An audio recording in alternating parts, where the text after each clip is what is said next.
Reading comes from the Gospel according to Luke chapter 6. Over the next 5 weeks, we are going to be hearing most of the 6th chapter of Luke, and Mike will talk about some of the necessary background each week.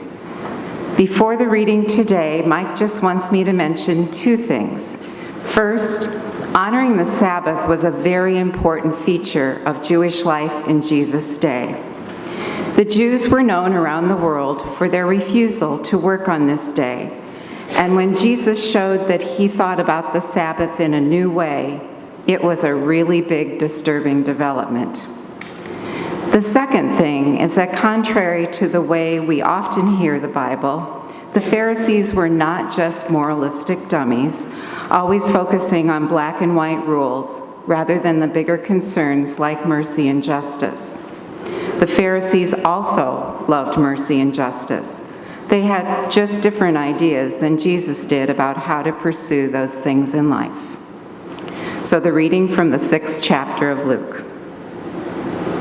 One Sabbath, while Jesus was going through the grain fields, his disciples plucked some heads of grain, shaved them in their hands, and ate them. But some of the Pharisees said, "Why are you doing what is not lawful on the Sabbath?" Jesus answered, "Have you not read what David did when he and his companions were hungry? He entered the house of God and took bread and ate the bread of the presence, which is not lawful for any but the priests to eat, and gave some to his companions. Then he said to them, 'The Son of Man is Lord of the Sabbath.'" On another Sabbath, he entered the local synagogue and taught. And there was a man there whose right hand was withered. The scribes and the Pharisees watched Jesus closely to see whether he would cure on the Sabbath so that they might find a way to accuse him. Knowing what they were thinking, Jesus said to the man who had the withered hand, "Come and stand among us." The man got up and stood there. And Jesus said, watching the Pharisees, "I ask you, is it lawful to do good or to do harm on the Sabbath, to save life or to destroy it?" After looking around at everybody, Jesus said to the man, "Stretch out your hand." He did so, and his hand was restored. But the Pharisees were filled with unthinking rage and discussed with one another what they might do to Jesus. Thanks be to God for these words of life.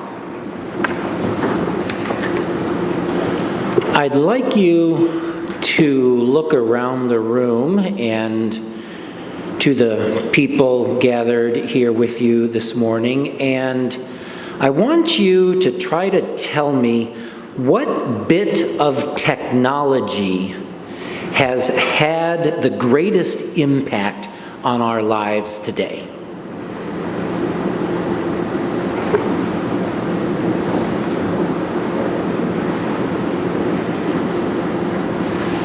All right, what do you think? What bit of technology has had the greatest impact on our lives today?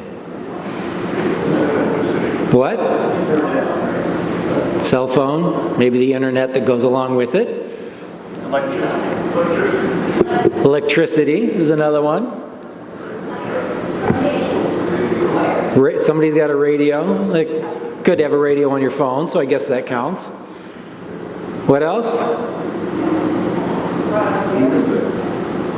There's an automobile in the room here? No, just kidding. No, just outside. Automobiles, big impact, right? Anybody else? Medical imaging. I don't think we have any of that in the room, but okay. Fire? All right. So, as you can tell, I am looking for something, and you have not guessed it yet.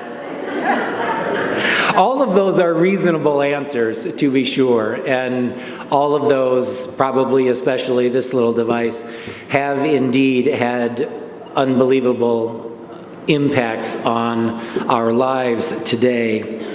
But the one that I would vote for is a bit older than this, or most of the other things that you mentioned. Does anybody have a watch on? Yeah. I'd argue that accurate, affordable, personal timepieces have had a greater effect on our lives than any other technology present here today. I'm excluding language, which is in itself a technology, but, forgive me that one lacuna. I'm going with watches. Clocks have been around for a very long time in human history, thousands of years. If you know your latitude, you can use a sundial to keep a pretty accurate measure of time within a minute or two if you create a sundial properly and know your latitude. Mechanical clocks have been around for hundreds of years, but for a long time they needed to be large and were immobile. But watches, originally named clock watches, because you were watching the clock, really only became a thing in the 17th century, and then they really only became affordable to the masses of Europe and America beginning in roughly 1860, a little bit more, 160 years ago. And what a curse. I blame this little device right here for changing time from a gift into an enemy. People say time is money, but it's not.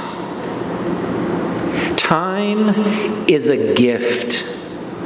Time is a gift that makes it possible for us to enjoy the goodness of God and all that God has created for us to enjoy in this world, like relationships and beauty and joy.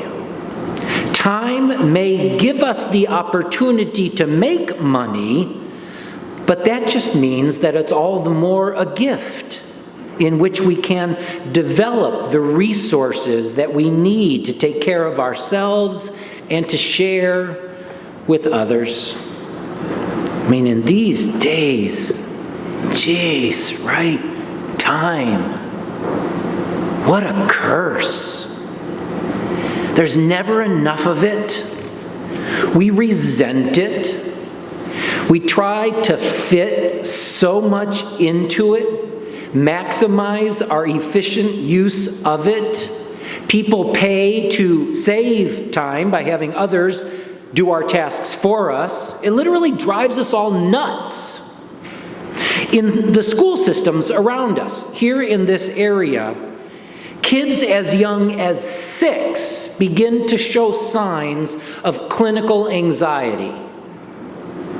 One of the main reasons is because we try to pack so much into their days that they just don't have time to process everything going on in their lives, and it messes with their brains. Kids need downtime, unstructured time. To use the phrase that goes with today, off the clock time. Time just to be. Not to accomplish, to be. And adults need that too. Our lives, especially here in the successful suburbs, can be described as work hard, play hard. But I do wonder how much of that is masking a fear of just being, of relaxing, of not producing something, whether it lead to money or producing entertainment for ourselves. If we could just be, we'd all be a lot healthier. You all know that there are fewer people in worship on Sunday morning than there used to be in our congregation and in the vast majority of other congregations in this country. I don't blame people so much for that as I blame this. I blame the watch. I blame the transformation of time from a gift into a challenge to be tamed, harnessed, used, filled. People tell me all the time that they come to worship less frequently because they are simply so worn out from living their lives that they can't do another thing. For people at our economic level, at least, that's a matter of priorities. Of course, we choose how to spend, I hate that phrase, spend our time. But those priorities come from a framework in which time is money. But it's not. Time is a gift to be received and enjoyed, not conquered. Giftedness, this word that I've begun to use repeatedly already in this sermon, time as a gift. Giftedness formed the basis of life in the world that the Bible is trying to create for us. More to the point, giftedness formed the basis of the economy in the Bible. For everybody, everywhere in the Bible, and in most places through most of human history, all economic activity came from the ground. The main job of most people through most of time has been to grow food. But how does food grow? From 5 things, really, all of which are utterly outside your control. Rain, sun, soil, seed, and time. Now, you may think it takes labor to turn crops into food, and that's true enough, but labor is only a result of time and food that powers your body. So labor, too, is a gift ultimately. Rain, sun, soil, seed, and time, they are all gifts from God. Knowing that they were all gifts from God, the Bible teaches that we humans should share those gifts with others. God didn't just send the sun and the rain and time just for us. So we don't get to act like we have exclusive rights to what comes of it. We receive all of this as a gift from God so that we can share the gifts with others. In the Bible, the ultimate sign of this giftedness of all creation is the Sabbath. One day, built into the very fabric of creation from the very beginning, the 7th day of creation itself, a day to remember that time itself is a gift to be enjoyed. Life is not to be a game of endless production and consumption. You get 6 days to use the gifts that God has provided, and then one day to stop producing and simply be. Be together, be loved, be joyful, be at peace, rest. Given that viewpoint, it may seem shocking, and I hope it does, that Jesus basically attacks the Sabbath in the passage that we heard earlier from the 6th chapter of Luke today. That's because the religious leaders of Jesus' day had also managed, even without this devilish little device, to turn the gift of time into an enemy. In this passage, Jesus is not so much doing away with the Sabbath as he's trying to reclaim the original purpose of the Sabbath. The Pharisees and the other religious leaders of Jesus' day had imposed burdens on the common people as they grew their crops in the field. They'd imposed the temple tax and the tax that went on to Rome as well. And they had limited the ability of the common people to pay that tax by saying, no, you can't work on this day. And the whole system turned into a situation in which the poor who did the work of growing the food from the earth could not get all they needed to pay the tax, which led to indebtedness, which led to slavery and a million other problematic outcomes for biblical society. They had taken the Sabbath and turned it into a weapon against the poor. And Jesus tries to undo that with confronting them with these acts of civil disobedience on the Sabbath. His disciples walk through the fields and they rub the grain together in their hands and they eat it. And the Pharisees begin to criticize them. And then, as if that wasn't bad enough, Jesus takes it one step further. He goes directly into the synagogue, the center of the holiness of God's people, second only to the temple in Jerusalem. He goes there on the Sabbath, the holy day, and he does what the Pharisees considered to be work. And he heals. Why? Because if you don't realize that it is acceptable to do good on the Sabbath, then you've lost the point of it altogether.